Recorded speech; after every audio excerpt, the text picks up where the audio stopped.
Welcome back to another episode of Multifamily AP 360. And today's our guest is Wayne Stanley from Bo Digital. Welcome, Wayne. Thanks for having me. I'm glad to be here. Sure, awesome. And thank you very much, Wayne. A little bit about Wayne. Wayne Stanley is Bo Digital's Chief Inspiration Officer, leading a thriving marketing agency acclaimed for website design, email marketing, and social media prowess. His influence spans the title industry, bolstered by his role as path owner of title success. Wayne's background includes impactful stints in the US Senate and ALTA ALTA, affirming his status as a luminary in marketing and real estate. So, with that, Wayne, you want to add anything to your background? I think that's plenty. Sure, go ahead. So, how did you get into this, digital marketing space? Yeah, I've always been interested in digital marketing. It was, social media was becoming a thing as I graduated college, and so I wanted to figure out how to take advantage of that for myself and for businesses. And so I just was very curious about it early on in my career. And in general, I love telling stories and help people craft their brand. So that's what's most important to me for sure.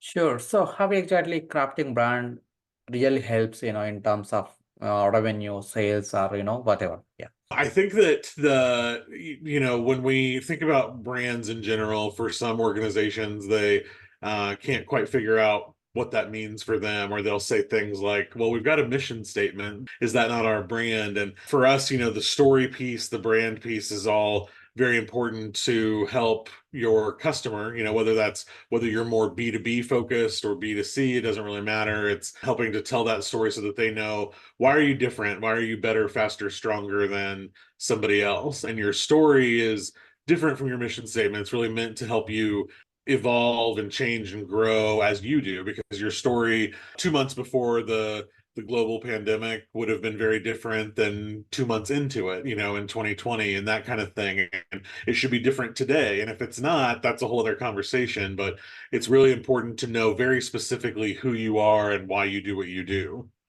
Yeah, got it. Thank you. So, how exactly marketing is different from B2B versus B2C?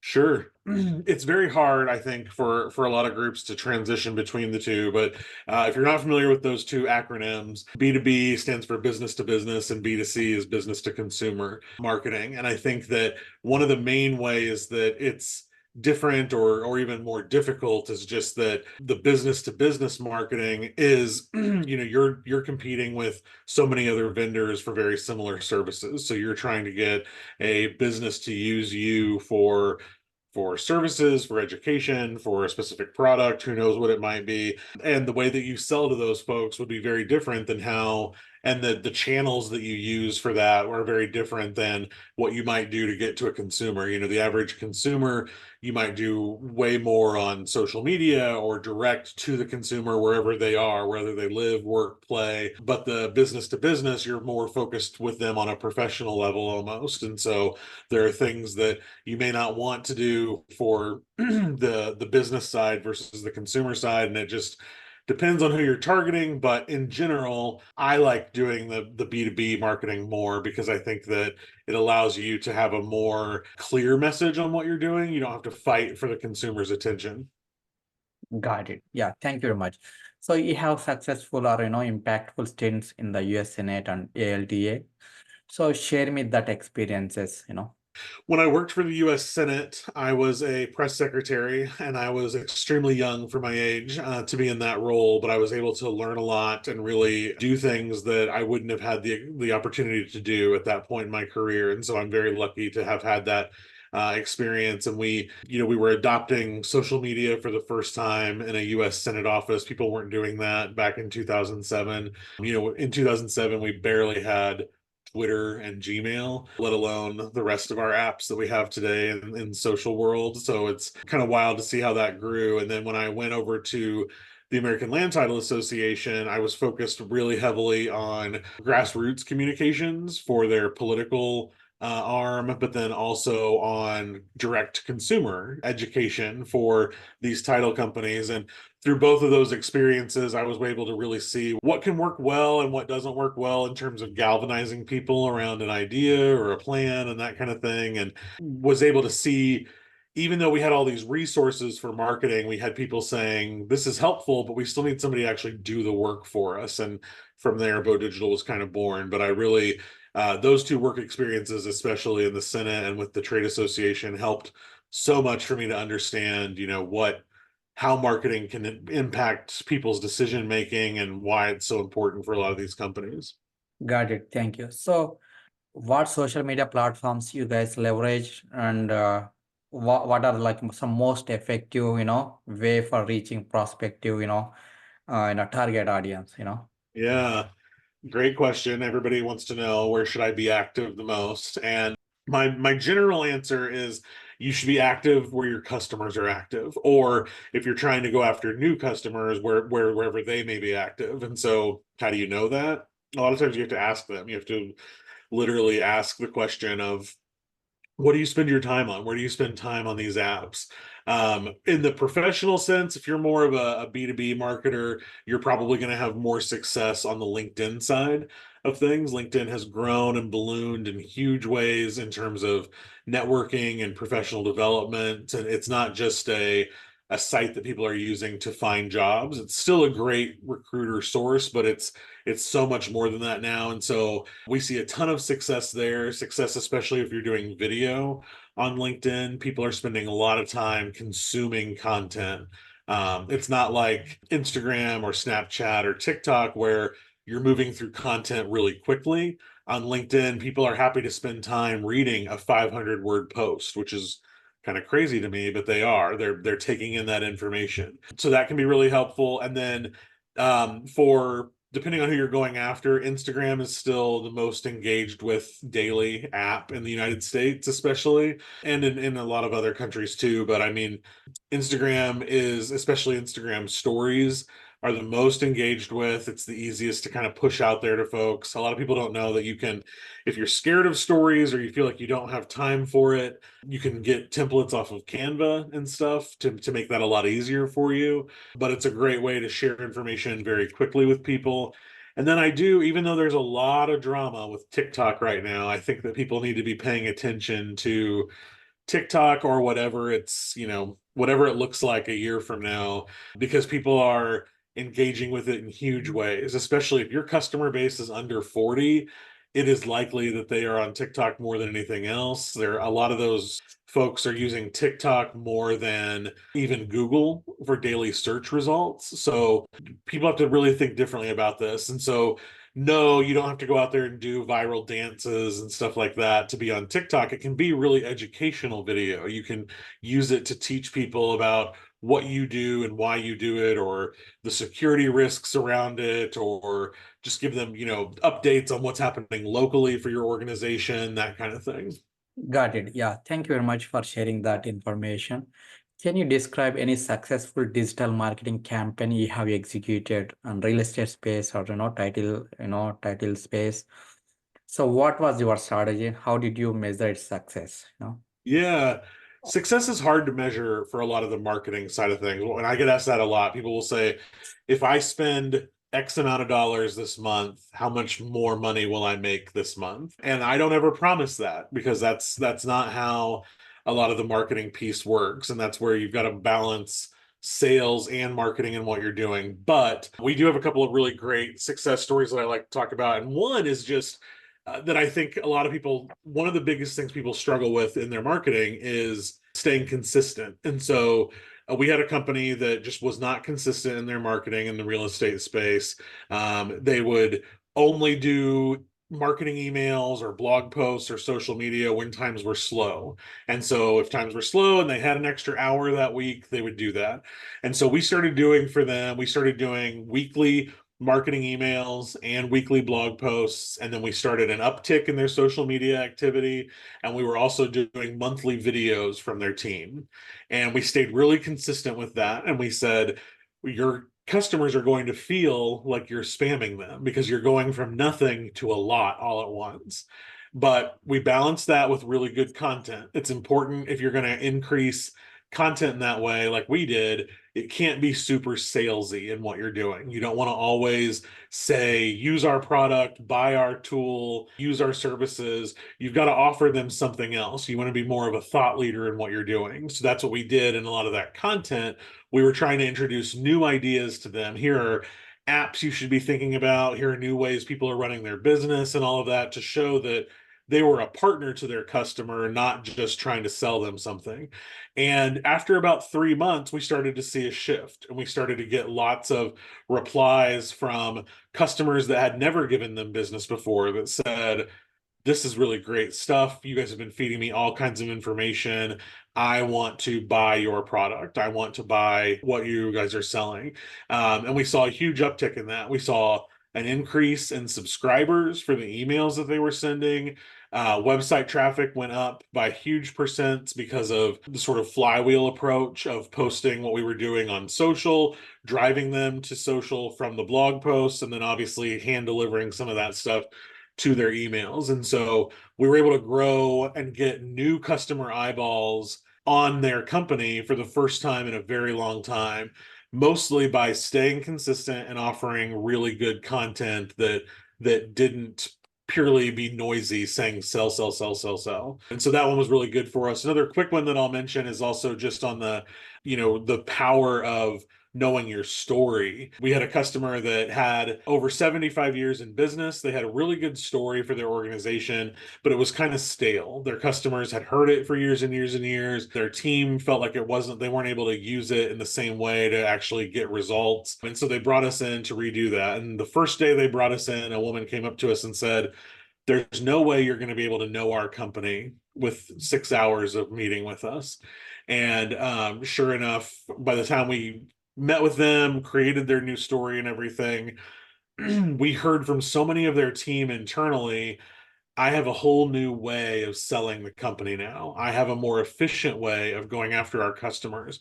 We didn't recreate the wheel in what we were doing with their story, but we definitely helped them think differently about, if you shift your perspective, 15 degrees, how different sometimes that can make the story, the way that you're marketing, sound to your customers. And so by doing that, they were also able to get in the door to new customers that they had been fighting for a very long time, that weren't really giving them any time or energy. But by having a more efficient story, and I say efficient because we didn't change who they were. We didn't come up with a whole new giant brand.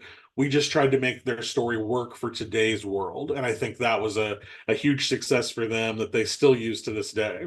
Yeah, got it. Thank you very much. Like one is like consistent, another is like quality content, and also, relevant content, right? So Right. thank you very much for that. So how do you incorporate like, data and analytics into your digital marketing strategy? Can you give any examples how you exactly use data to drive, decisions? We use data to drive our decisions in a couple of different ways. One of the ways that we do that is we target a lot of our advertising by zip code. So we want to know where our current customers at and where are the customers that we want to meet. This may look different. There are some companies that say, well, we want everybody, especially if you're targeting the general consumer. Well, we just want everyone. Well, that's harder than ever to do. And so we try to pare that down as best we can by focusing on local zip code data and things. But then as far as the data that we're using, especially on the real estate side, we look at where volume is going up and down, whether it doesn't really matter the type of real estate transaction. We want to know if volume is up right now, then we may offer them different content than in areas where volume is down. Because if volume is down, they're going to be trying to fix that. If volume is up, they may be trying to just work more efficiently, or how do we avoid burnout and that kind of thing. And so that changes a lot for us as to what we're looking at. And then it's not necessarily data in terms of figures, but we also look at Google Trends a lot. We look at what are people searching? What are our customers searching in a specific state or in a specific county? Because if we see that there are a bunch of searches happening about a specific topic, then we can figure out how to tailor our content to that topic so that we're able to be found more often by that. And we use that as well for even the videos that we do on Instagram or TikTok or Facebook. And we look at what are some of the trending audio clips that people use, whether they're music or funny sound bites or who knows what. We try to see what are people using so that we can help that catch fire so that it's even more sticky content so that people are actually using it. Thank you for sharing that. So in your experience, what are the key factors that influence the success of your real estate or digital marketing campaign? So how do you address some common challenges? Yeah, I think people often it's I always say it's the post-it note activity. They just don't make time for it. And I tell them a lot that if you don't make time for it, who will? If you're not going to talk about your company, your product, your organization, who's going to do it? And if you don't do it, then that's a problem. And I said before, the consistency is usually a big piece that they're just not sure where to start. And then additionally, a lot of people don't know what to say. They're like, how do we I saw a stat recently that there are companies that are now blogging 11 times a month or more to try and get content out there to drive traffic to their website and to their social media. And for a lot of businesses, they just can't fathom, they can barely put out one blog a month, let alone 11. So they're like, how do we do this? You've got to find the right person to help you do that internally, whether that's part-time help, people you have now that can balance some of that maybe like writing and have that hidden skill and you don't know it, or you've got to hire someone from the outside, whether it's a firm like us or a freelancer or something to help it happen. Because again, if you're not doing it, you have to figure that out. And even if you feel like you're in a market where there's no competition or little competition, or in an industry where there's little competition, that's still very hard to maintain. A lot of businesses are either trying to maintain the business that they have or they're trying to grow the business that they have. And I think maintaining the business is harder than growing because you have to keep your customers engaged in the long term. You can't focus on hoping that new customers help with that churn. You got to keep them happy. And so you have to figure out what works for you. And I think on the consistency side and all of that, you just have to decide what makes sense for your organization. And so if you are not really doing anything right now, but you want to start, what can you be doing once a week to get started? What can you spend 10 minutes on a week to push content out for your company or to market differently or to whatever that may look like? And then from there, increase it to whatever you want. You don't have to go from nothing to 11 marketing emails a month or 11 blog posts or something. You got to start small. And maybe that's that you commit to recording one video that you can post on your LinkedIn a month, or that you start posting on Instagram stories once a day, or who knows what that is for you. But start small and then make incremental gains so that it makes sense in the long term for you. Awesome. Thank you for sharing that insights. So would you share any of your best experience so far on digital marketing side? Yeah, I think that the best experiences that I love in this is just that it changes all the time. It's constantly evolving, and so there's always new tools that you can use, especially everything that's happening with AI right now. People want to know what should I be doing with Chat GPT and all these other resources, and so that's a lot of fun. And there's more tools than ever, and so I think the best part about marketing today is that unless you say something really crazy, you're throwing spaghetti against the wall. You're trying to see what sticks for you and what works for you. And so I encourage people to get a little messy, try things that you've never tried before, try to be different and do things in ways that you wouldn't. I think that the experience that I've loved the most is when we get companies that are really stuck in their ways with their marketing to really think differently about their product or service. And one of the ways that we do that is we use writing prompts from like that you might have in school. And we'll say, if you were going to talk about your product or your service in a fortune cookie, what would that say? And immediately it switches their mindset to where a fortune cookie saying is going to be a little witty and it's going to be super short. You don't have room to be super verbose in what you're doing. Or we might do things like if we were going to explain your customer's problem to pirates, how would that sound? And immediately, it's a little silly for some folks, but immediately they might think, about new phrases that they've never used, like walking the plank or swashbuckling or the open seas or something like that. And it just helps them sort of get in a very different mindset to understand that whatever box you have viewed your service, your product, whatever that is, in for your marketing, there's actually a whole other world that you could be exploring, and that's always exciting for us. Great. Yeah, awesome. So would you also share any challenging experience in implementing digital marketing? Yeah, I think that for most is definitely budget. As a digital marketing firm, costs are constantly increasing for what we do. Also, just thinking about like, the intellectual property that you're creating, that's always very difficult. And then for a lot of companies, it's convincing leadership to change. That's a big hurdle for a lot of folks, convincing someone that has been with the company for 40 years that it's time to do something very different is hard for a lot of folks. And so that's another hurdle. And I would say if I had to name a third besides cost and the, convincing leadership, I would probably just say that there's so many options now that it's hard to know where to start. So we were talking about social media earlier and what app, do you start with or whatever. There's so many different things that you could do. If there's one thing you should start with today, what should that be? And it really depends on what your goals are, what your organization is, who you serve, where you serve.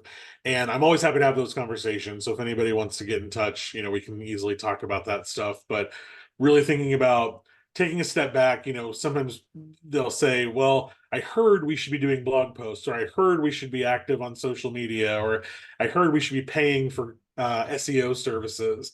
And instead of that, I say, well, what are your goals? What do you want to accomplish? And then from there, which one of these things make the most sense? Awesome. Thank you. So any personal habits that are helping you to be successful? I try to consume as much information as possible. So I listen to a lot of podcasts like yours. I subscribe to a lot of different marketing blogs and things like that. The one that I probably get the most consistent view for is called Morning Brew. I look at that every morning just for some marketing ideas, but I also try to see what's trending a lot. That's a big one for me of like, if people are sharing this content, even if it's silly stuff like a cat playing on a keyboard, how do I, if that's what people care about right now, how do I relate that to one of my customers?